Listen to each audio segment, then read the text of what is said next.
Assalamualaikum warahmatullahi wabarakatuh. Nama saya Agustina Ekawati Saputri Usain. Saya dari kelas Kimia A. Di sini saya akan menjelaskan materi mengenai kimia industri. Nah, ada 7 subbab yang saya akan jelaskan. Yang pertama, industri mengenai gula tebu. Yang kedua, industri kertas. Yang ketiga, industri semen. Yang keempat, industri plastik dan polimer. Yang kelima, industri asam sulfat. Yang keenam, industri minyak bumi. Dan yang ketujuh adalah industri sabun dan deterjen. Baik, yang saya akan jelaskan pertama yaitu industri gula tebu, di mana bahan baku yang digunakan adalah tebu atau nama latinnya adalah Saccharum officinarum, merupakan bahan utama dalam pembuatan gula tebu ini. Nah, tanaman ini bersifat musiman dan tumbuh di area tropik dan subtropik. Kita masuk ke preparasi bahan baku. Nah, preparasi bahan baku yang pertama yaitu adalah pemanenan, di mana pemanenan ini dapat dilakukan secara manual atau menggunakan tangan maupun bisa menggunakan mesin. Nah, tebu dipotong di bagian atas permukaan tanah. Dedaunan hijau yang di bagian atas pada tebu dihilangkan dan batang-batang tersebut diikat menjadi satu. Nah, potongan-potongan tebu ini yang telah diikat kemudian dibawa ke areal perkebunan dengan menggunakan pengangkut-pengangkut kecil. Nah, setelah diangkut, kemudian diangkut dengan lebih lanjut dengan kendaraan yang lebih besar atau lori tebu menuju ke penggilingan. Baik, di sini adalah gambar di mana proses pemanenan tebu. Selanjutnya adalah preparasi bahan baku yang kedua yaitu pemotongan tebu atau cane cutter. Nah, tebu yang dipanen dikumpulkan selanjutnya akan dimasukkan ke alat pemotongan tebu atau cane cutter. Dapat dilihat di samping gambar dari alat cane cutter ini. Nah, untuk menyesuaikan tebu ini sebelum proses penggilingan, maka ada proses cane cutter.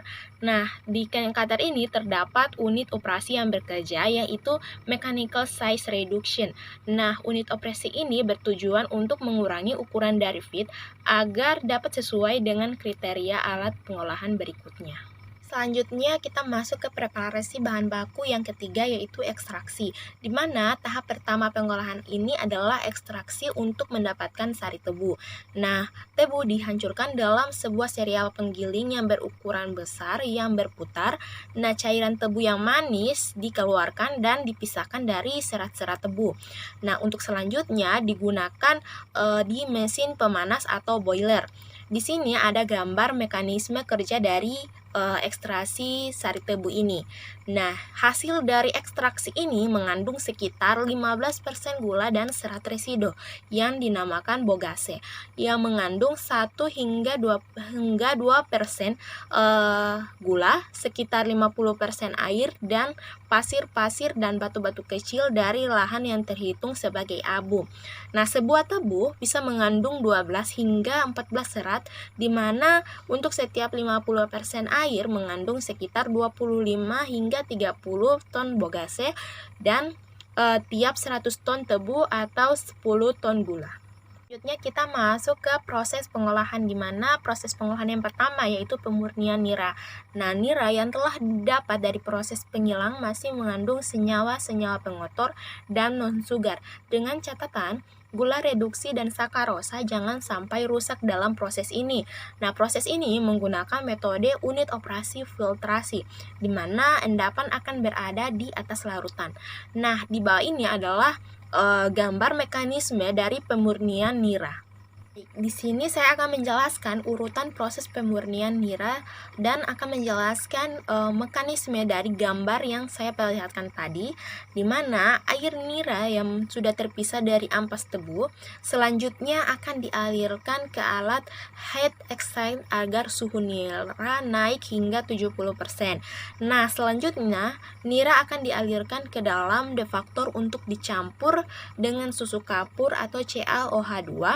Nah, fungsi penambahan susu ini untuk membentuk inti endapan sehingga dapat mengendapkan bahan baku gula dan nira dalam terbentuk endapan yang lebih besar, sehingga terdapat 3 proses defakasi hingga akhirnya diperoleh pH nira sekitar 9,5.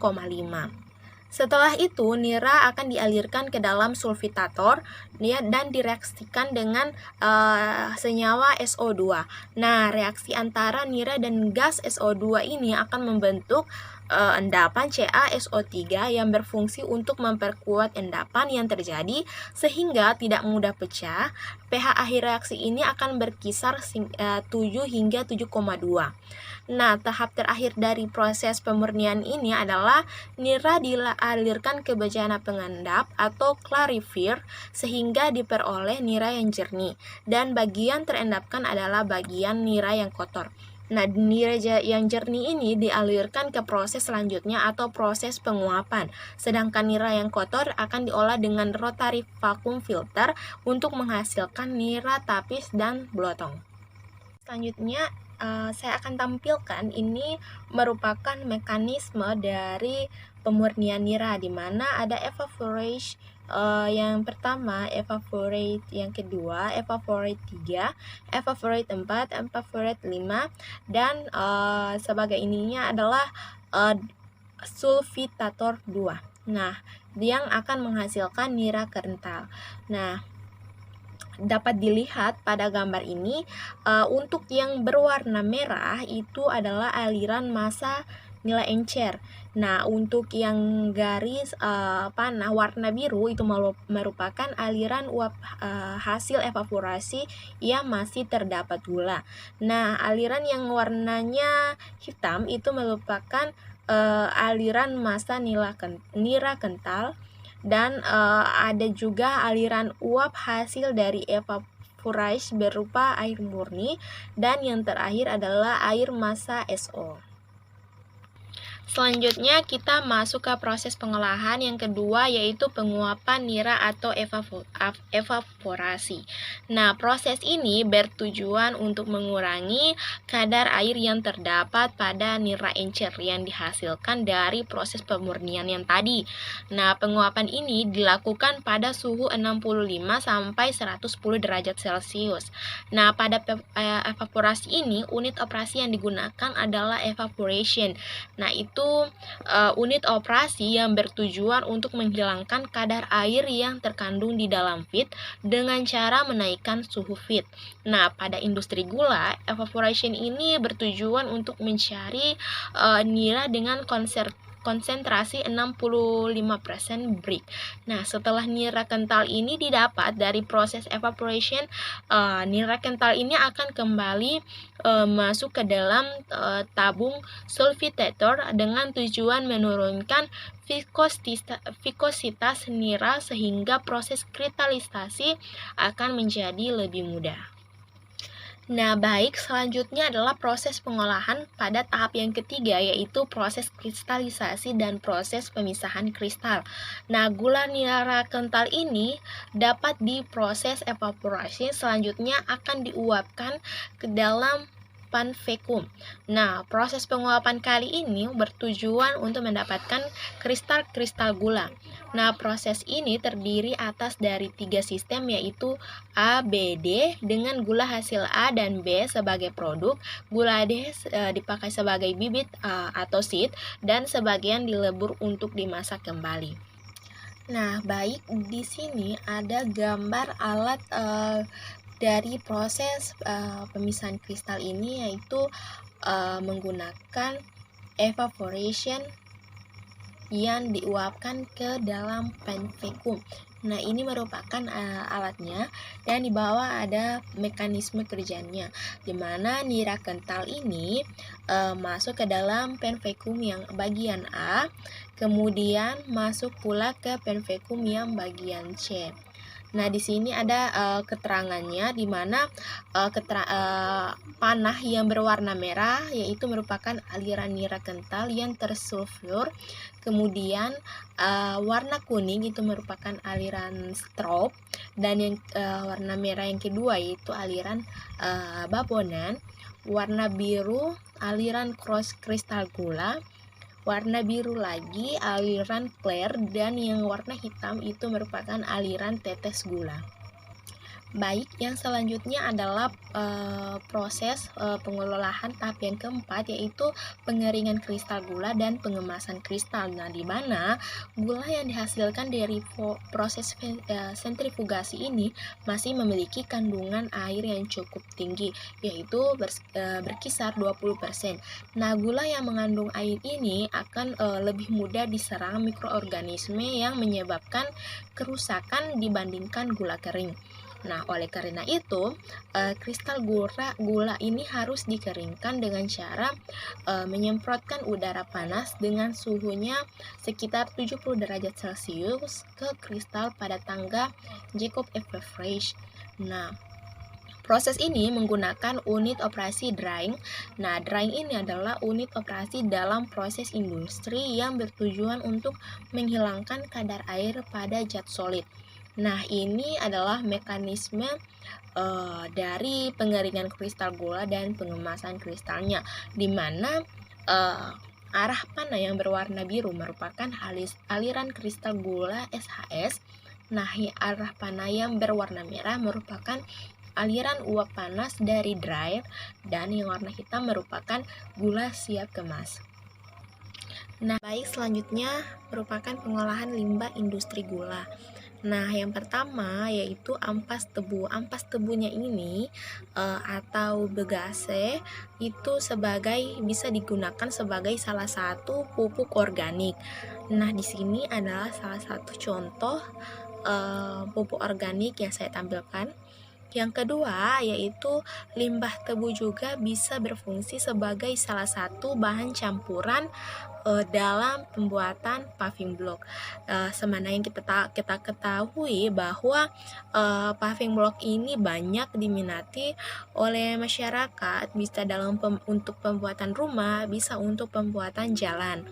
Nah, yang ketiga ini menjadi salah satu bahan pembuatan pulp dalam industri kertas, di mana ampas tebu ini bisa menjadi salah satu bahan pembuatan pulp atau pembuatan dalam industri kertas. Selanjutnya, setelah kita membahas proses pembuatan gula tebu, di sini kita akan masuk ke proses pembuatan industri kertas. Baik, selanjutnya kita masuk ke dalam bahan baku. Kertas merupakan satu dari beberapa produk yang sangat dibutuhkan oleh banyak orang dalam kehidupan. Fungsi kertas sudah tidak diragukan lagi, di mana kertas ini diproduksi oleh pabrik dengan bahan baku utamanya adalah kayu. Nah, fungsi utama dari kertas sebagai media tulis pada dunia pendidikan. Sekarang kertas sudah banyak digunakan sebagai media penyalur kreativitas seni. Nah, selanjutnya kita masuk ke preparasi bahan baku. Preparasi bahan baku yang pertama yaitu adalah proses pembuatan pulp, di mana dalam proses pembuatan pulp ini ada dua macam, yaitu secara kimia atau chemical pulping dan proses mechanical atau mechanical pulping. Nah, proses pembuatan pulp ini dibuat dari penyiapan bahan baku dengan cara mengambil dari hutan industri, kemudian disimpan dengan tujuan untuk pelapukan dan persediaan bahan baku. Nah, kayu yang siap diolah itu disebut dengan log, di mana log ini dikupas kulitnya dengan alat yang berbentuk seperti drum yang disebut dengan drum baker. Nah, log yang sudah berisi kemudian diiris menjadi potongan-potongan kecil yang disebut dengan chip. Chip ini kemudian dikirim ke penyari untuk memisahkan chip yang bisa dipakai dengan ukuran standarnya, yaitu 25 x 25 x 10 mm dengan yang tidak chip yang tidak standar ini disimpan di tempat penampungan. Dari tempat penampungan ini, chip yang dibawa dengan konveyor ke bejana pemasak atau disebut dengan digister. Nah, kemudian steam dimasak dengan beberapa tahap. Pertama, dikukus atau pre-steam, kemudian dipanaskan dengan steam di steaming vessel. Nah, chip ini dimasak dengan cairan pemasak yang disebut dengan cooking liquor. Nah, di sini saya memberikan gambar dari log ini yang dikupas yang akan dikupas kulitnya. Kemudian ini yang di sebelahnya merupakan proses pembuatan pulp atau bubur kertas. Nah, ini cara kerja atau mekanisme dari pembuatan bubur kertas ini. Selanjutnya kita masuk ke proses pengolahan, di mana proses ini memakai natrium hidroksida, sehingga ini merupakan proses yang sederhana. Dari berbagai jenis dari kayu dapat dibuat. Pemasakan dan penguapan dilakukan dalam 2-3 jam pada suhu dan tekanan tertentu, dan hasilnya dimasukkan dalam digister dan dilanjutkan ke tangki dengan memasukkan hasil yang digister. Nah, bubur kertas yang telah siap ini dibersihkan dengan mencucinya, kemudian difiltrasi dengan penyaring rotary drum filter. Di sini saya telah tampilkan mekanisme kerja dari proses pengolahan ini yang menggunakan natrium hidroksida. Nah, setelah itu bubur kertas yang sudah bersih yang kemudian diputihkan menggunakan kalsium hipoklorit, sehingga bubur kertas tersebut sedikit putih dibandingkan dari sebelumnya. Selanjutnya proses kimia menggunakan bahan kimia. Nah, proses di sini saya akan menjelaskan proses kimia dari pembuatan kertas ini, di mana di sini menggunakan bahan kimia sulfida proses. Nah, di sini sulfur akan diuapkan melalui pemanasan dalam kamar pembakaran dengan aliran udara yang harus dikontrol agar hasil berupa sulfur dioksida, bukan sulfur trioksida, sehingga harus didinginkan dengan cepat pada pipa melingkar oleh air.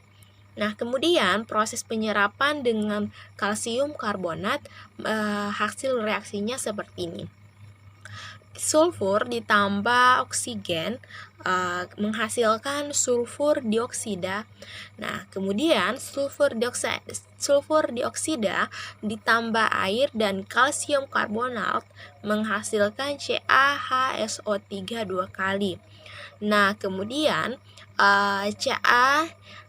CaHSO3 2 kali ini ditambah karbon dioksida dan sulfur dioksida tambah air tambah magnesium karbonat menghasilkan MgHSO3 2 kali tambah karbon dioksida.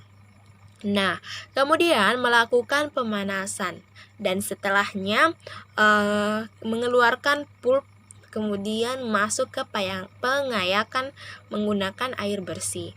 Nah, kemudian proses pengayakan dilanjutkan penyaringan.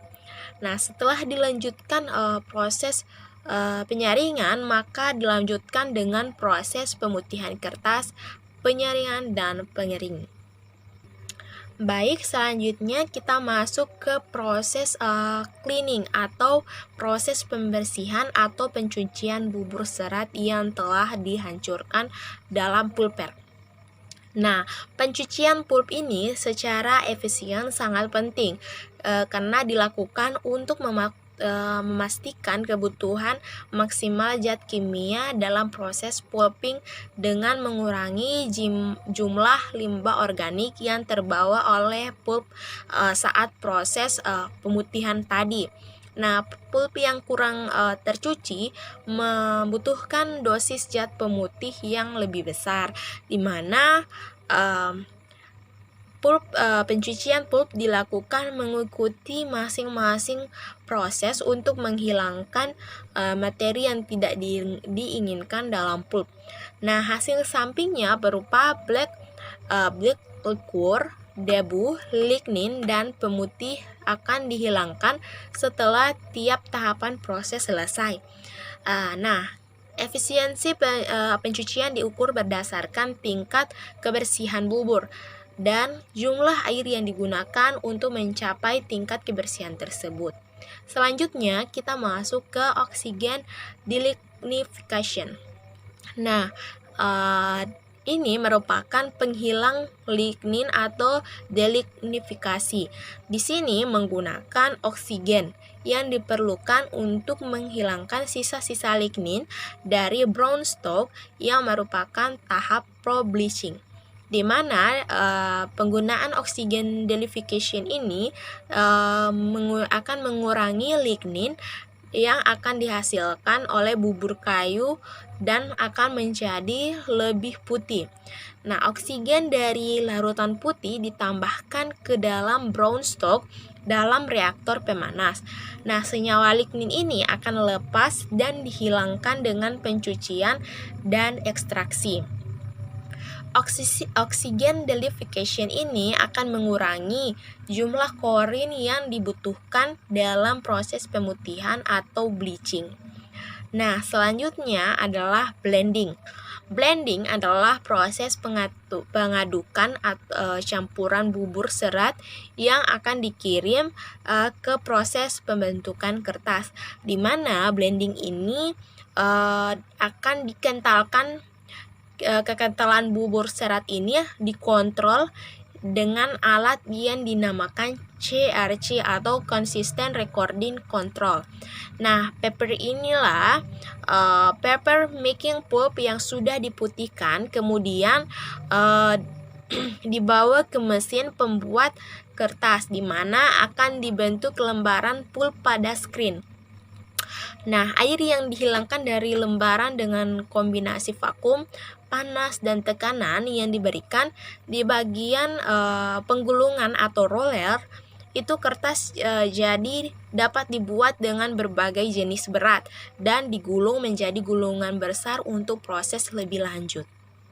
Selanjutnya kita masuk ke tahap terakhir, yaitu press part, di mana press part ini berfungsi untuk membuang air dari web sehingga kadar padatnya mencapai 50%. Nah, hasilnya masuk ke bagian pengering atau dryer. Nah, cara kerja dari press part ini adalah kertas masuk di antara dua roll yang berputar. Satu roll bagian atas diberi tekanan sehingga keluar dari web. Nah, bagian ini dapat menghemat energi karena kerja dryer tidak terlalu berat karena air sudah dibuang 30%. Dry ini berfungsi untuk mengeringkan web sehingga kadar airnya mencapai 6%. Hasilnya digulung di pop reel sehingga berbentuk gulungan kertas yang besar atau paper roll.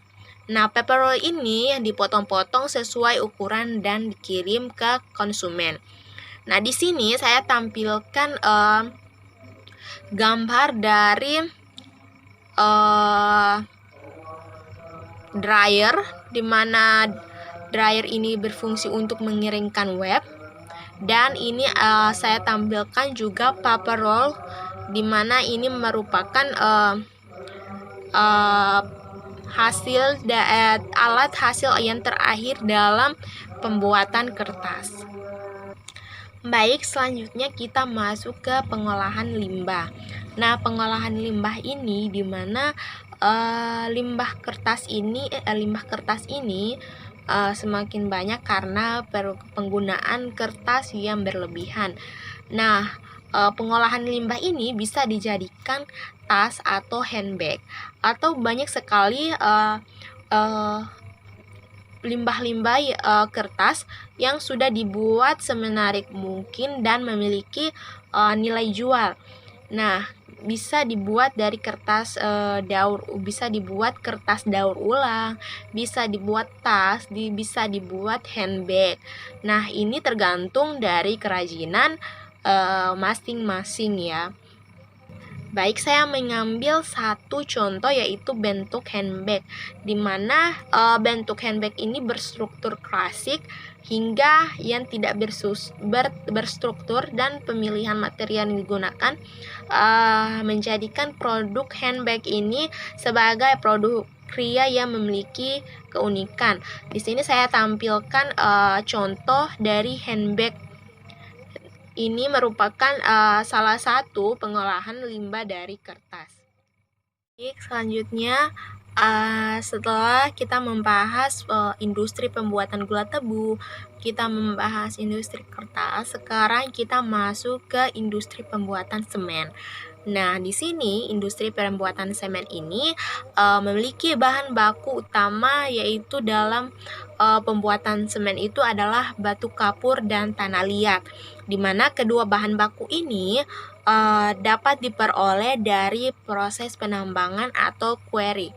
Nah, persyaratan kualitas batu kapur dan tanah liat untuk dijadikan semen yaitu batu kapur sekitar 52% CaO hingga kurang lebih 54% dan MgO itu sekitar 18%. Nah, sedangkan tanah liat memiliki 60%, kurang lebih SiO2-nya kurang dari 70% dan 14% Al2O3 kurang lebih 17%. Selanjutnya, bahan baku penolong dalam pembuatan semen ini adalah pasir besi dan pasir silika. Nah, pasir besi ini berkontribusi pada mineral Fe2O3 dan pasir silika berkontribusi pada mineral SiO2. Di sini saya tampilkan gambar atau perbedaan dari pasir silika dan pasir besi. Selanjutnya kita masuk ke preparasi bahan baku. Nah, bahan baku yang berupa batu kapur dan tanah liat akan dihancurkan untuk memperkecil ukuran agar mudah dalam proses penggilingan. Nah, alat yang digunakan untuk menghancurkan batu kapur ialah crusher.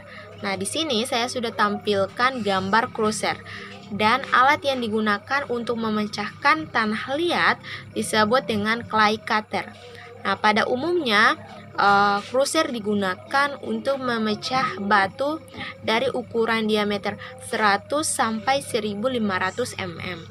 Nah, untuk menjadi ukuran yang lebih kecil dan diameternya 5 sampai 300 mm dengan sistem pemecahan dan penekanan secara mekanisme. Baik, selanjutnya kita masuk ke proses pengolahan. Nah, alat utama yang digunakan dalam proses penggilingan dan pengeringan bahan baku adalah vertical roller mill atau VRM. Nah, media pengiringnya adalah udara panas yang berasal dari suspension preheater dengan suhu sebesar 300 hingga 400 derajat Celcius. Nah, bahan baku yang masuk ke dalam vertical roller mill atau raw mill pada bagian tengah ini atau tempat penggilingnya, udara panas yang masuk dalam bagian bawahnya sudah tergiling halus dan akan terbawa oleh udara panas keluar roll mill melalui bagian alat tersebut. Nah, material yang akan digiling dari ukuran masuk sekitar 7,5 cm menjadi maksimal 90 mikrometer.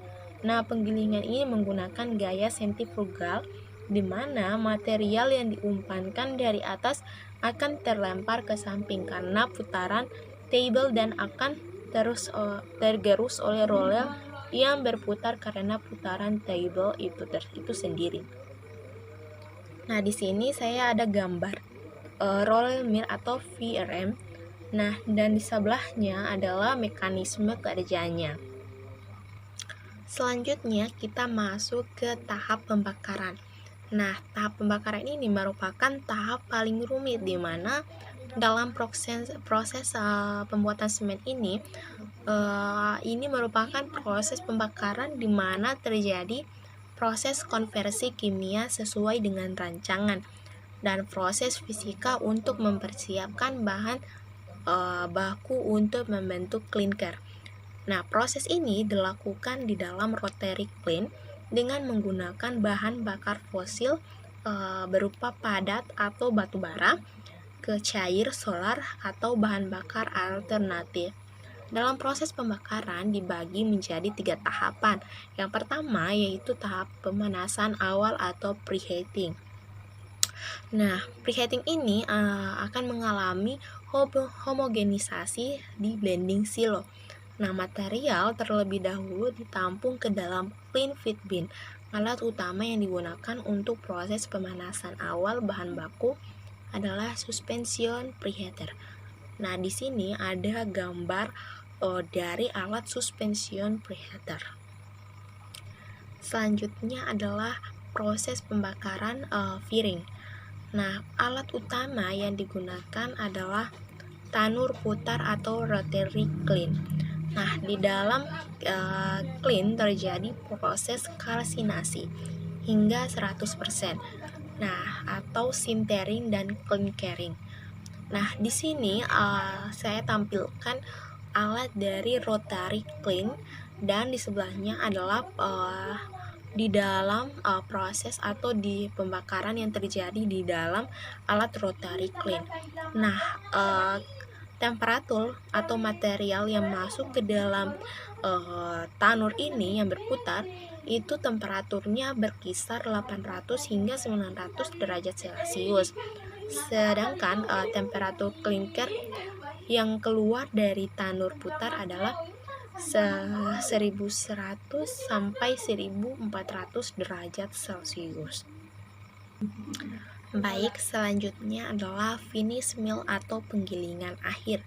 Nah, penggilingan akhir ini adalah sebuah proses menggiling bersama antara terak dengan 3% hingga 5% gipsum natural atau sintesis. Untuk pengendalian sanding dinamakan retardant dan beberapa jenis aditif. Jenis aditif pojolan, slag, dan batu kapur yang ditambahkan dalam jumlah tertentu. Nah, selama memenuhi kualitas dan spesifikasi semen yang dipersyaratkan. Nah, proses penggilingan terak secara garis besar dibagi menjadi sistem penggiling dengan open circuit dan sistem penggilingan closed circuit. Di mana di sini saya tampilkan alat dari vertical finish mill. Nah, di sini dapat dilihat ini merupakan penggilingan akhir dari proses menggiling dan dengan beberapa jenis aditif yang bercampur di dalam vertical finish mill ini. Selanjutnya adalah proses pendinginan atau cooling. Nah, alat utama yang digunakan untuk proses pendinginan klinker adalah cooler. Nah, selanjutnya klinker dikirim menuju tempat penampungan atau klinker silo dengan menggunakan alat transportasi yaitu pan conveyor dengan laju kecepatan pendinginan menentukan komposisi akhir klinker. Nah, di sini ada alat klinker yang sudah tampilkan. Ini merupakan contoh dari alat pendingin atau cooling.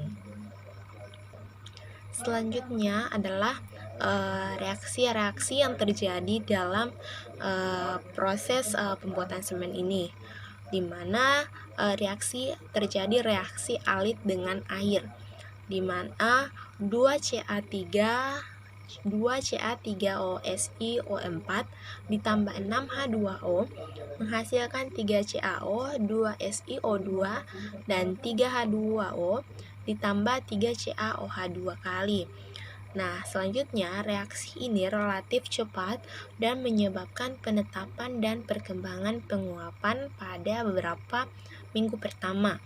Yang kedua yaitu reaksi dari Belit, yaitu 2Ca2SiO4 ditambah 4H2O menghasilkan 3 CaO, 2 SiO2, 3 H2O tambah CaOH2. Nah, reaksi ini relatif lebih lambat dan berperan untuk meningkatkan penguatan setelah 1 minggu. Hidrasi trikalsium aluminat dikontrol oleh penambahan kalsium sulfat yang dengan seketika menjadi cairan pada saat penambahan air. Nah, yang pertama-tama, etheringit dibentuk dengan cepat dan menyebabkan hidrasi yang lambat.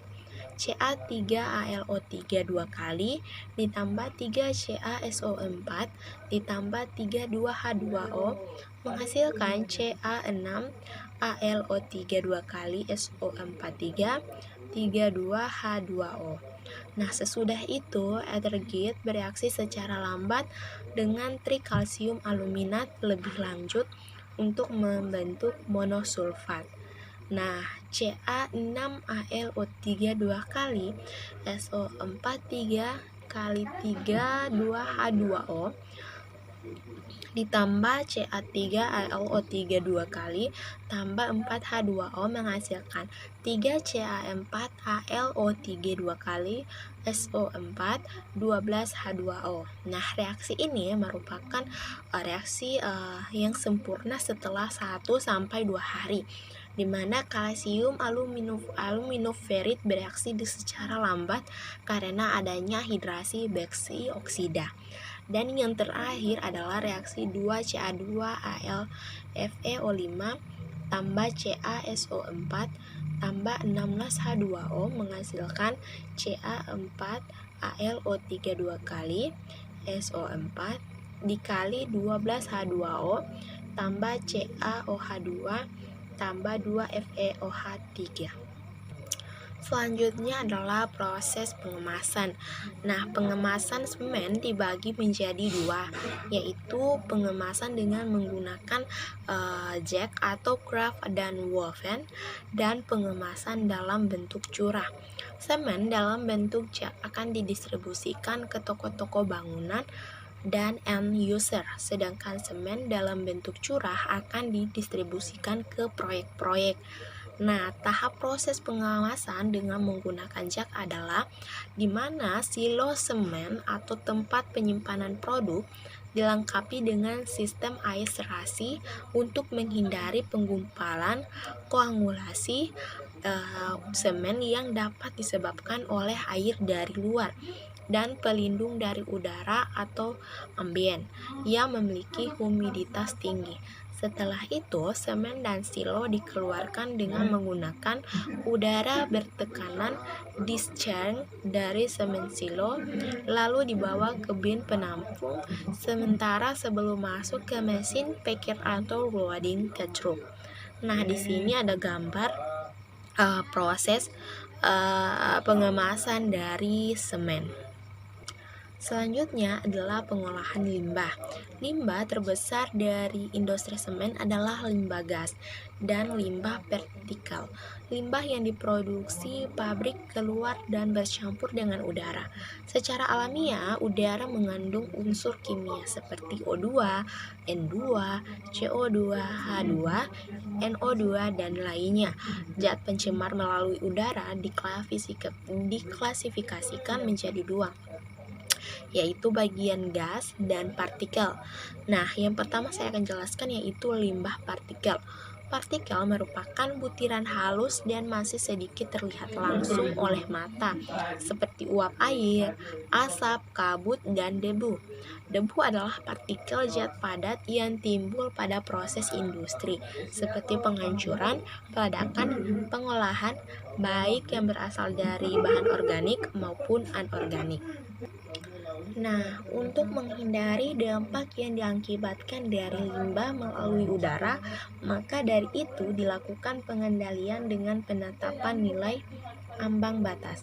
Nah, nilai ambang batas ini adalah kadar tertinggi suatu zat dalam udara yang diperkenankan, sehingga manusia dan makhluk hidup lainnya tidak mengalami gangguan penyakit. Nah, teknologi yang dapat diterapkan yaitu perawatan untuk partikel dan aerosol seperti dengan cara scrubber, filter, elektrostatik, partikulator, dan pengendapan.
Baik, selanjutnya saya akan membahas materi industri asam sulfat.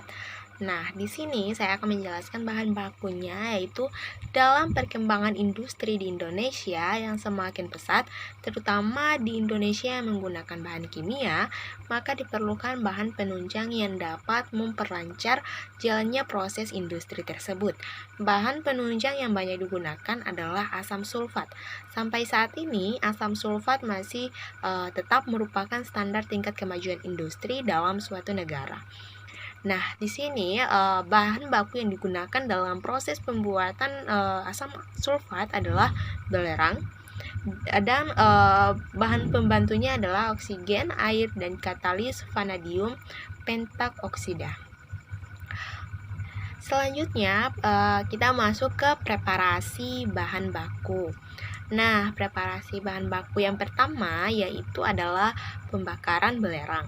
Proses produksi asam sulfat diawali dengan peleburan sulfur yang digunakan sebagai bahan baku utama dengan menggunakan steam yang dialirkan pada koil-koil di sulfur melter pada tekanan 4 kg per cm kubik.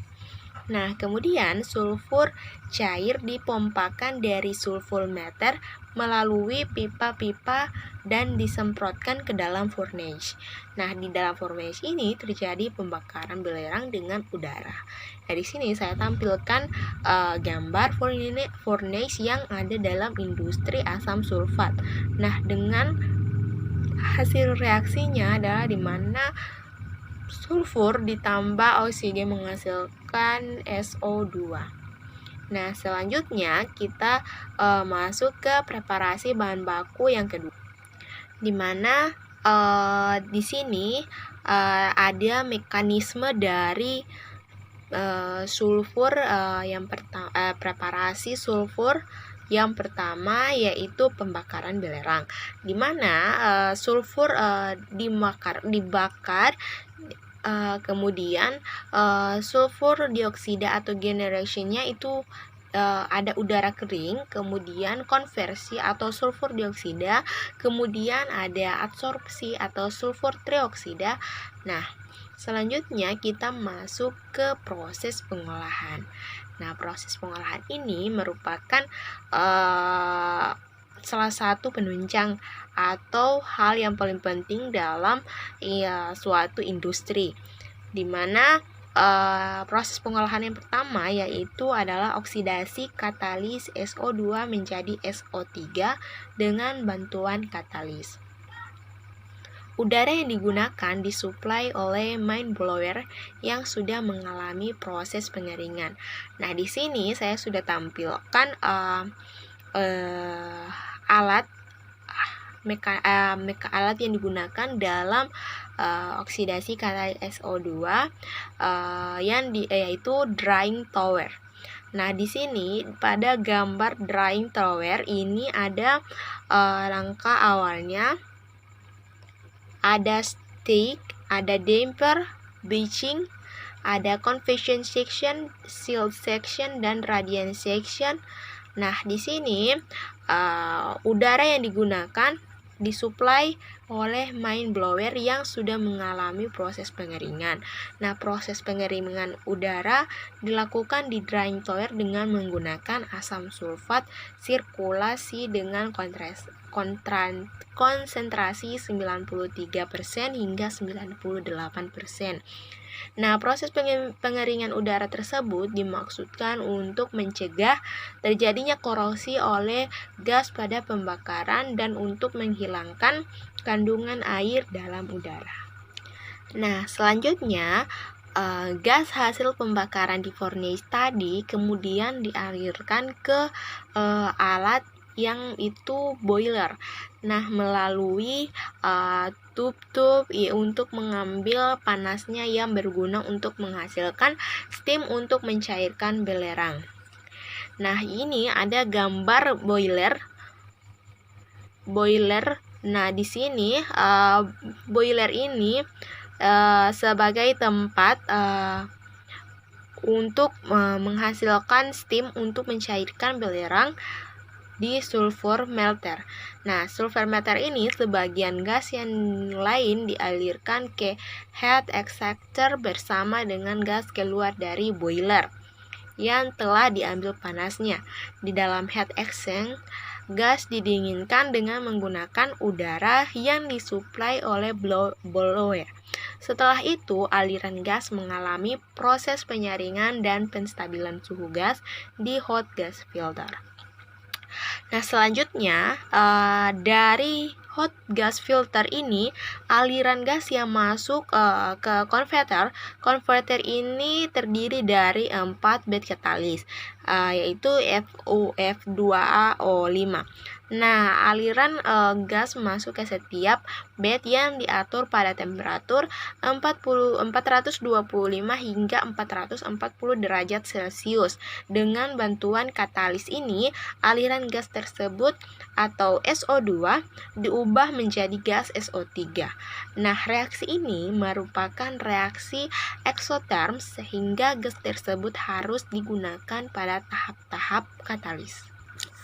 Nah, selanjutnya, aliran gas yang keluar dari bed 1 dan bed 2 didinginkan dalam 1 hingga 2 hari, yaitu heat exchange, sedangkan aliran gas dari bed 3 langsung masuk ke bed 4 karena perbedaan temperatur gas keluar dari bed 3 dan bed 4 sudah kecil.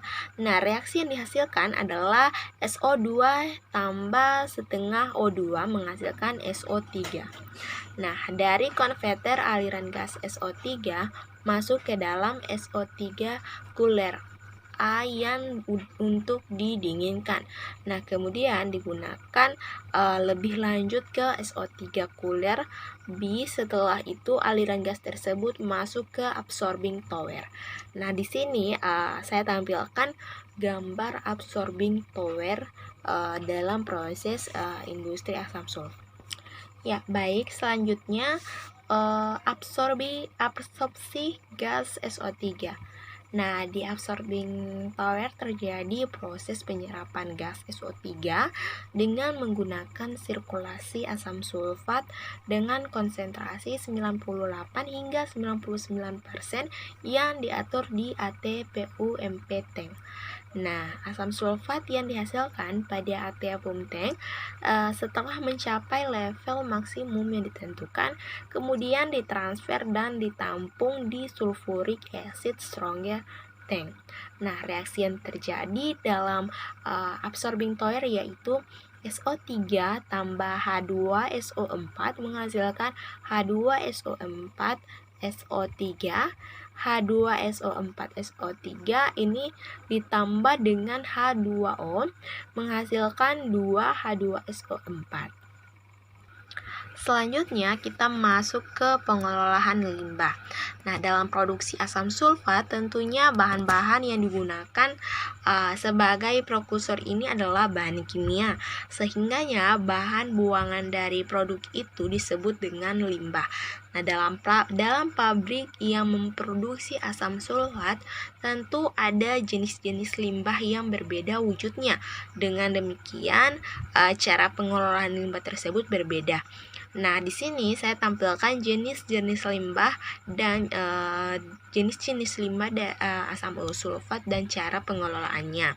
Yang pertama yaitu limbah gas penyaring partikel dari gas asam pada proses penyerapannya yang tidak maksimal dengan memasang alat penyaring.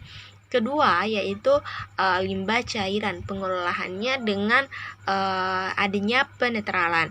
Yang ketiga yaitu limbah padat untuk menyatukan penampung limbah. Yang keempat yaitu limbah kebisingan dan debu.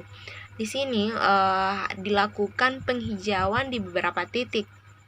Pemasangan tembok untuk meminimalisir kebisingan dan pemakaian penutup mulut yang sesuai bagi karyawan. Sulfat sering digunakan dalam industri pupuk buatan, khususnya amonium sulfat dengan superfosfat.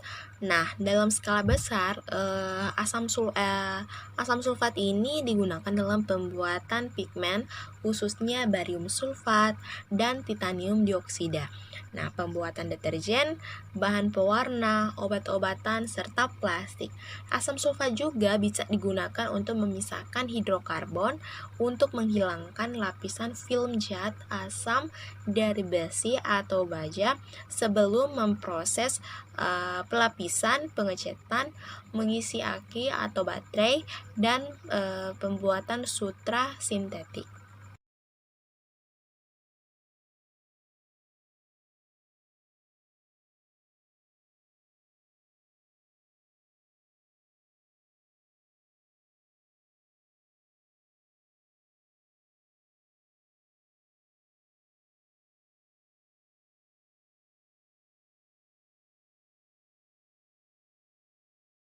Selanjutnya kita masuk ke materi industri plastik dan polimer.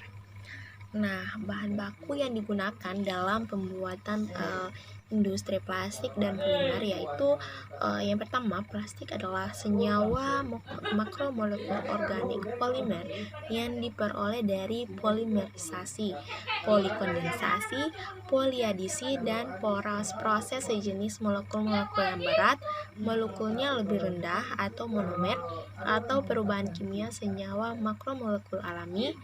Plastik adalah senyawa polimer yang unsur penyusunnya merupakan karbon dan hidrogen. Nah, proses polimerisasi lah yang membentuk plastik. Selanjutnya adalah preparasi bahan baku. Ada dua macam jenis plastik, yaitu plastik termoplastik dan termosetting.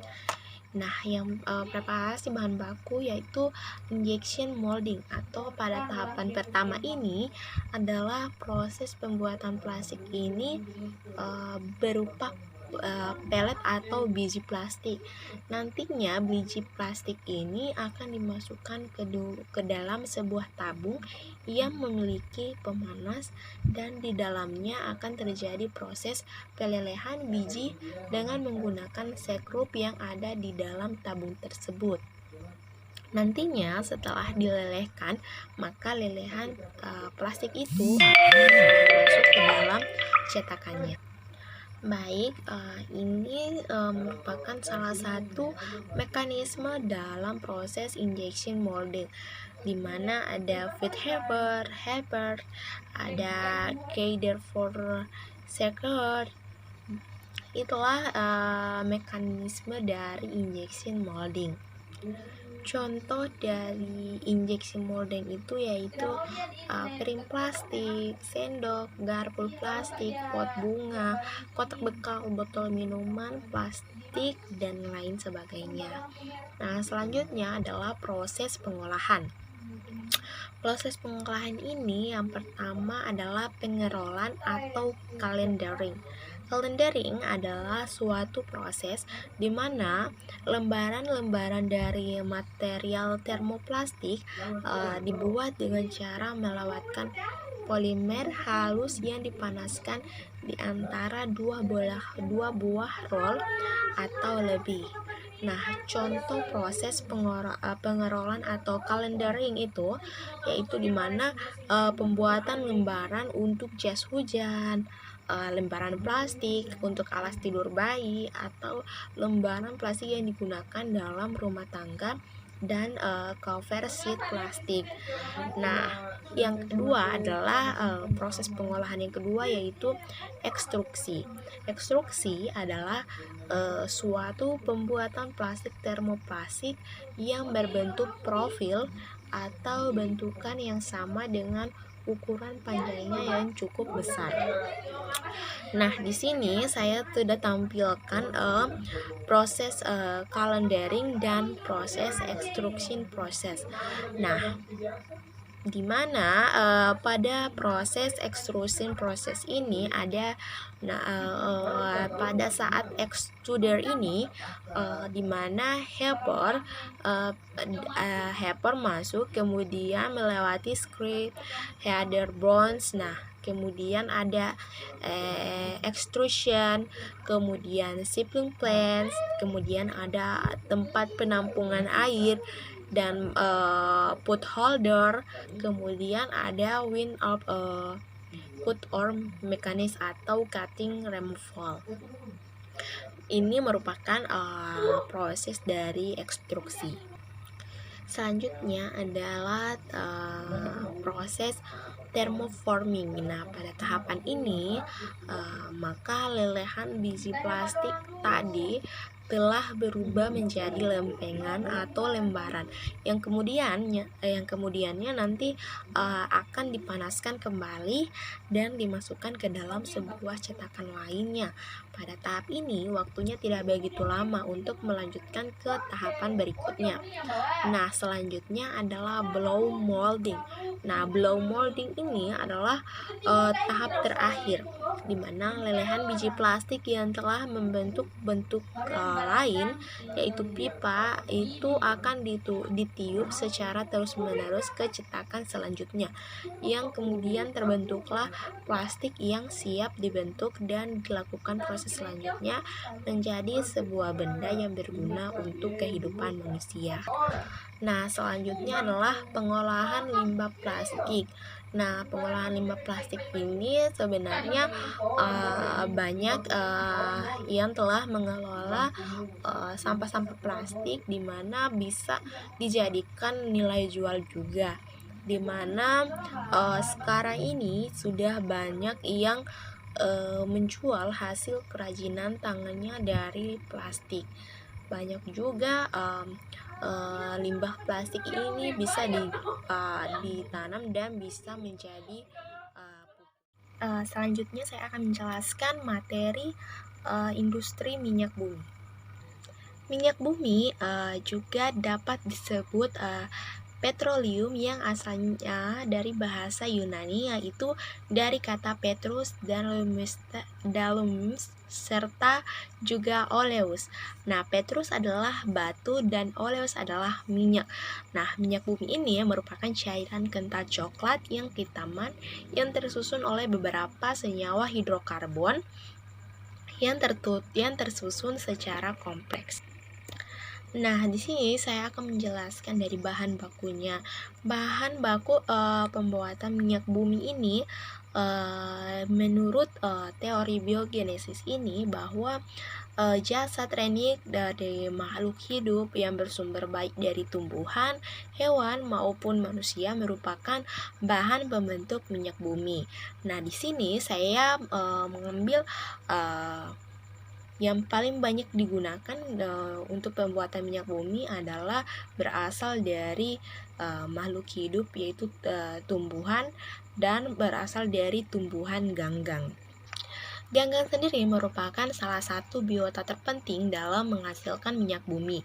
Nah, hal ini terjadi apabila ganggang yang tidak lagi berfotosintesa dengan air maka akan mati dan membentuk bantuan induk.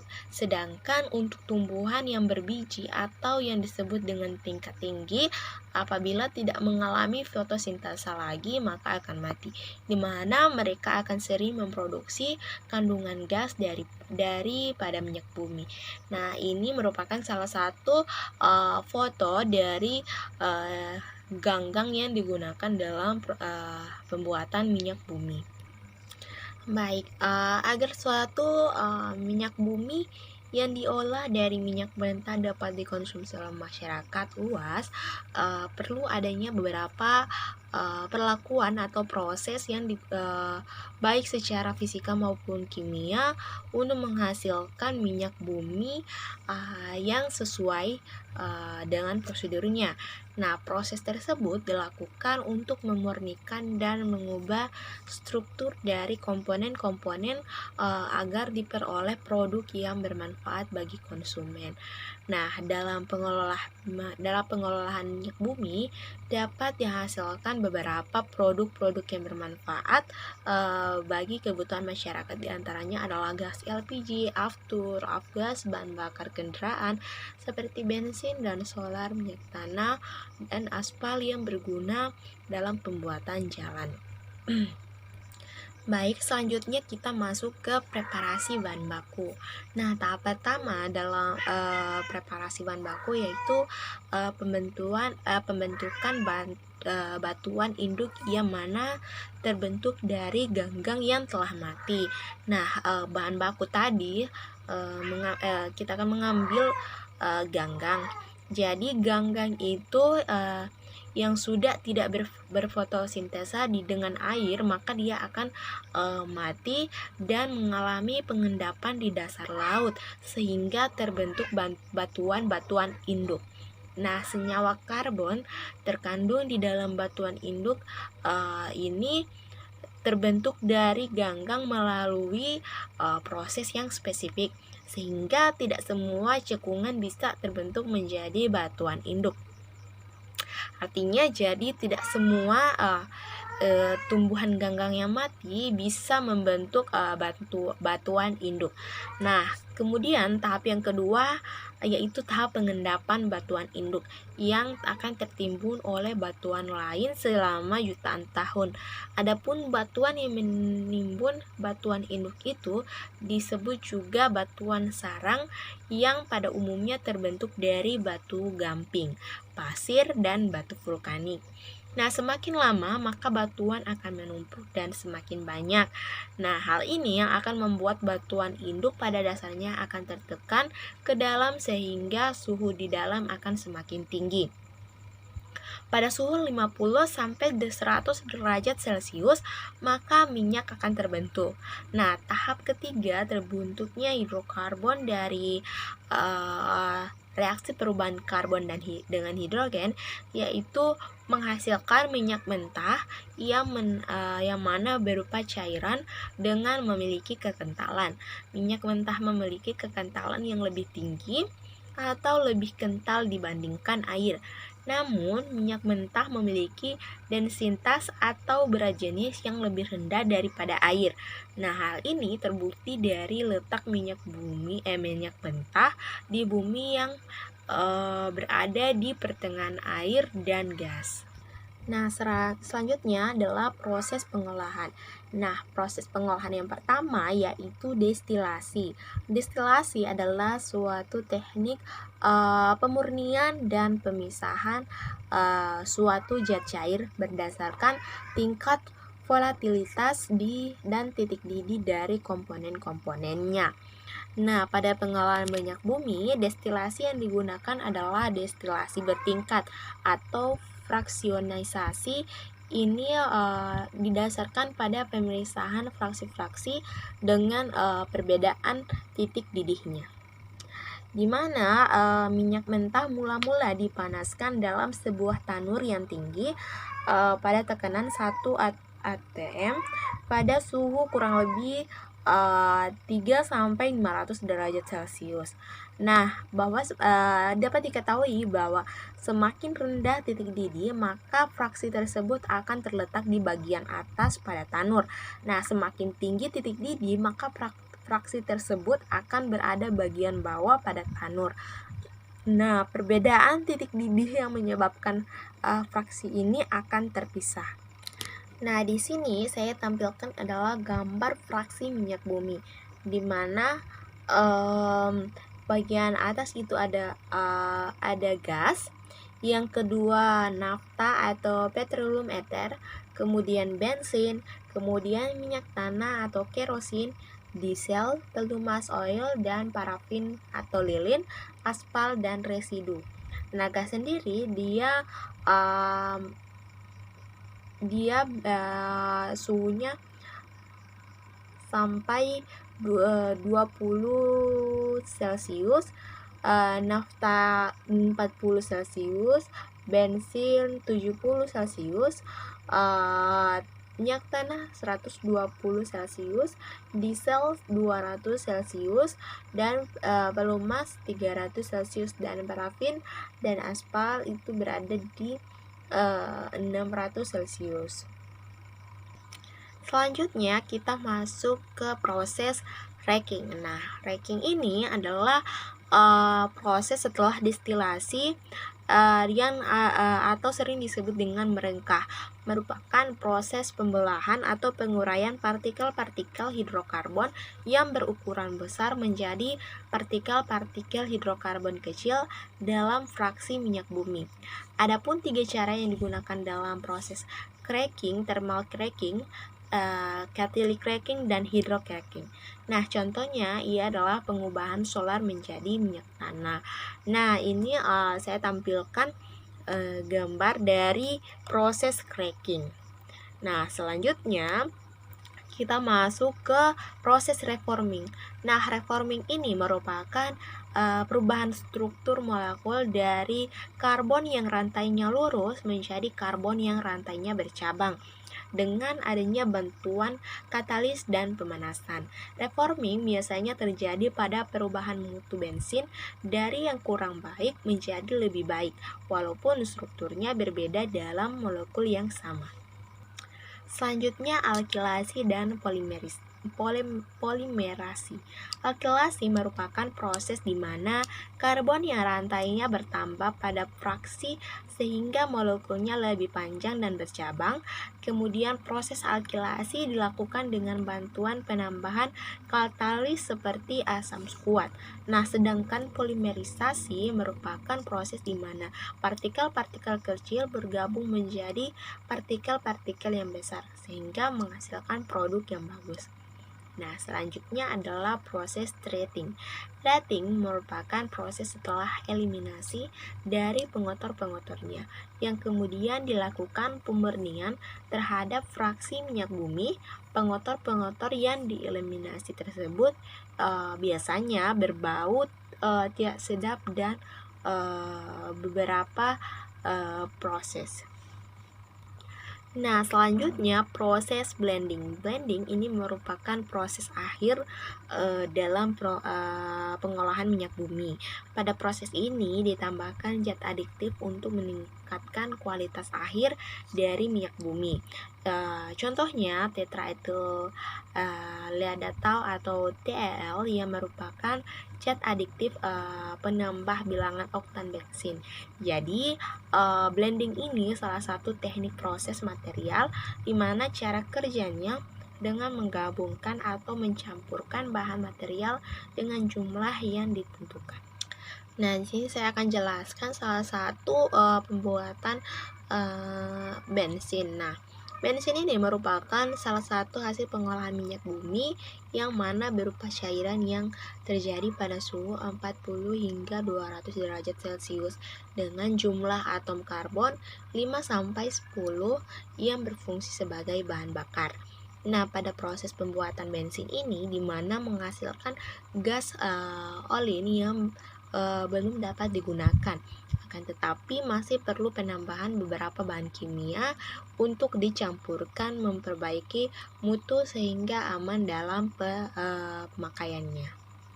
Selanjutnya kita masuk ke tahap pengolahan limbah minyak bumi. Nah, pengolahan minyak bumi ini dapat dilakukan secara kimia, fisika, dan biologis. Nah, pengolahan secara fisika ini biasanya dilakukan dengan cara mengalokasikan tumpahan yang terjadi dan barulah dilanjutkan dengan pengolahan kimia. Nah, sedangkan pengolahan biologis dilakukan dengan cara bioremediasi yang mana dengan cara bioteknologi. Dalam metode ini, makhluk hidup atau mikroorganisme digunakan untuk mengurangi kadar racun. Metode ini merupakan metode yang alternatif dan efektif untuk digunakan. Nah, minyak bumi sendiri memiliki komponen atau komposisi kimia, di mana pada saat mengalami pencemaran atau tumpahan pada laut, maka akan mengakibatkan perubahan baik secara kimia maupun fisika. Adapun di antara perubahan tersebut akan terjadi penyebaran, pembentukan lapisan, ada yang menguap, polimerisasi, dan terjadi emulsi yang terbentuk gumpalan. Nah, kandungan hidrokarbon yang ada di dalam air dan mudah menguap apabila terjadi pelarut dalam air, maka akan membuat lapisan yang tebal. Nah, adapun cara menanggulangi tumpahan minyak di laut dapat dilakukan seperti penyisian secara mekanisme, insulting burning, teknik bioremediasi, penggunaan sorben, dan lainnya. Pada teknik bioremediasi untuk tumpahan minyak dilakukan dengan dua tipe, yaitu dengan cara menambahkan mikroorganisme pengurai serta menambahkan nutrien atau mengubah habitat bakteri pengurai. Selanjutnya adalah industri sabun dan deterjen. Di sini saya akan menjelaskan bahan bakunya. Deterjen merupakan produk yang berbeda dengan sabun lainnya. Pada sabun akan terbentuk senyawa yang sukar larut dalam ion-ion air yang sedah karena adanya gumpalan atau endapan dan busa yang menjadi berkurang yang dihasilkan serta cleaning action-nya.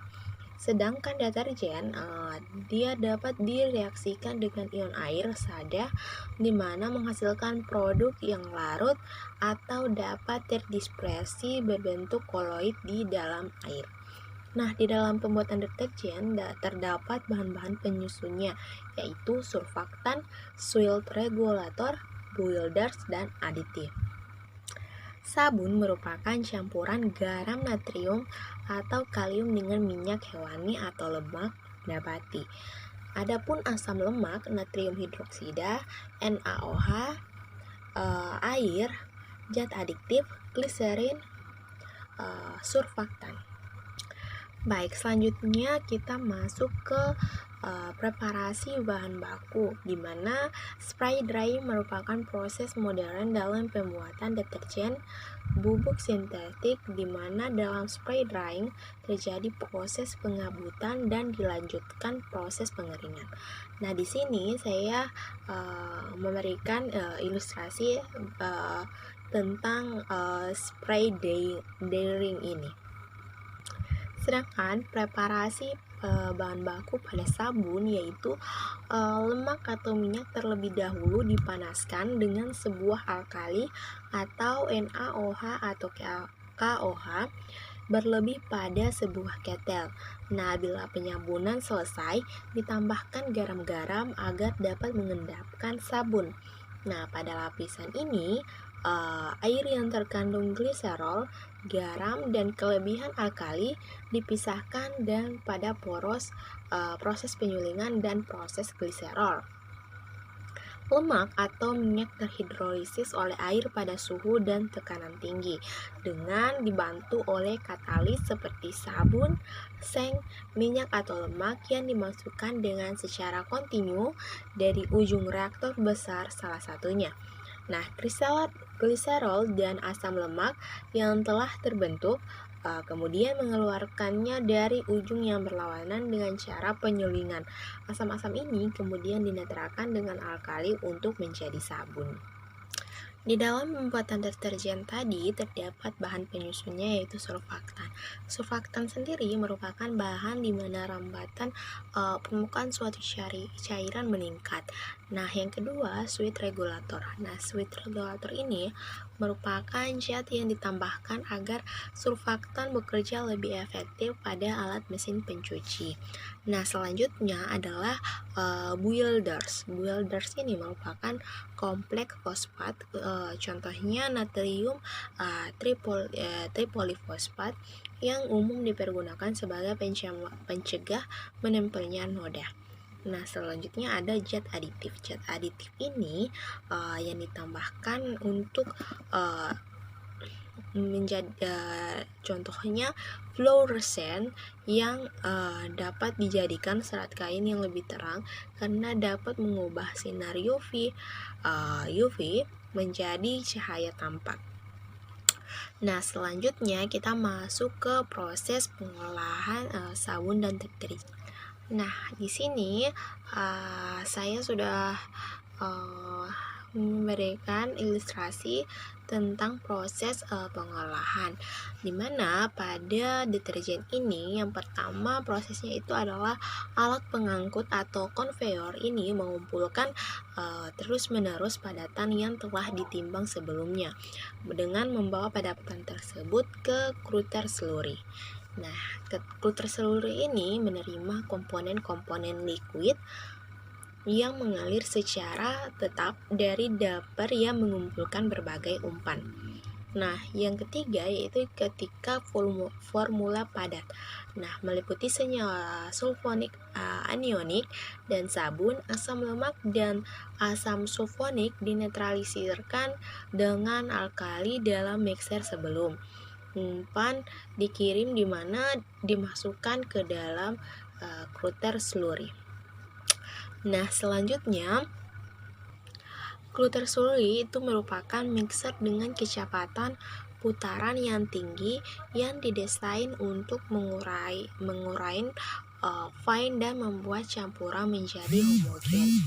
Nah, pengoperasian kluter juga mencegah penumpukan dan pembentukan gumpalan-gumpalan padat yang dapat menyumbat pipa aliran umpan.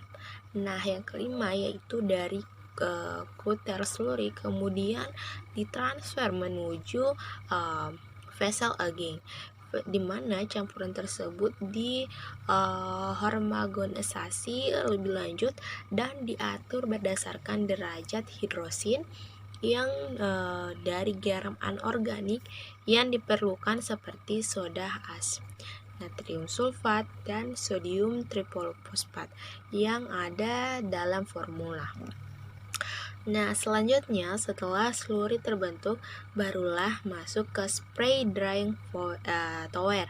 Nah, produk yang dikeringkan dalam bentuk hollow bed dikumpulkan pada bagian atas menara spray rig yang didinginkan serta dikristalisasikan melalui sistem pembawa refit dengan aliran udara dingin. Nah, yang terakhir yaitu setelah pengangkutan udara bubuk disaring dan diberikan pengharum, akhirnya dicampurkan dengan komponen-komponen yang sensitif terhadap suhu atau zat adiktif yang kemudian disimpan dalam silos dan akhirnya dibawa ke mesin pengepap produk. Baik, ini adalah gambar dari cutter slurry. Baik, selanjutnya proses pengolahan pada sabun. Nah, saponifikasi lemak netral pada proses saponifikasi ini saponifikasi trigliserida dan suatu alkali. Kedua reaktan ini tidak mudah bercampur. Nah, reaksi saponifikasi ini dapat mengkatalis dengan sendirinya pada kondisi tertentu di mana pembentukan produk sabun mempengaruhi proses emulsi kedua reaktan tadi dan menyebabkan suatu percepatan pada kecepatan reaksi. Nah, di sini saya telah memberikan rumus dari trigliserida tambah NaOH menjadi gliserol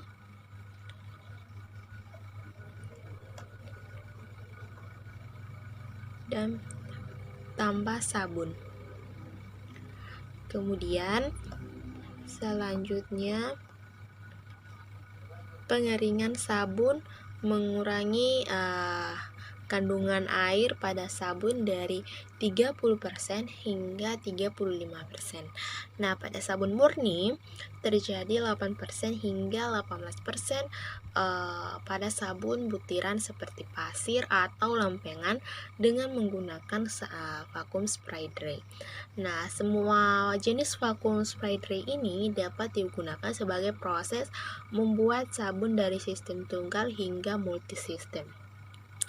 Nah, selanjutnya itu netralisasi asam lemak. Nah, reaksi asam basa antara asam dengan alkali untuk menghasilkan sabun berlangsung lebih cepat daripada reaksi trigliserida dengan alkali. Nah, penyempurnaan sabun pada proses pembuatan sabun batangan, sabun butiran dicampurkan dengan zat pewarna, parfum, dan zat aditif lainnya. Kemudian dimixer dengan amalgamator. Nah, campuran sabun ini kemudian diteruskan untuk digiling untuk mengubah campuran tersebut menjadi suatu produk yang homogen. Dan produk tersebut kemudian dilanjutkan ke tahap pemotongan. Selanjutnya, pencemaran dan pengelolaan limbah industri sabun. Limbah domestik mengandung sabun dan deterjen, di mana menjadi sumber bahan pencemar organik.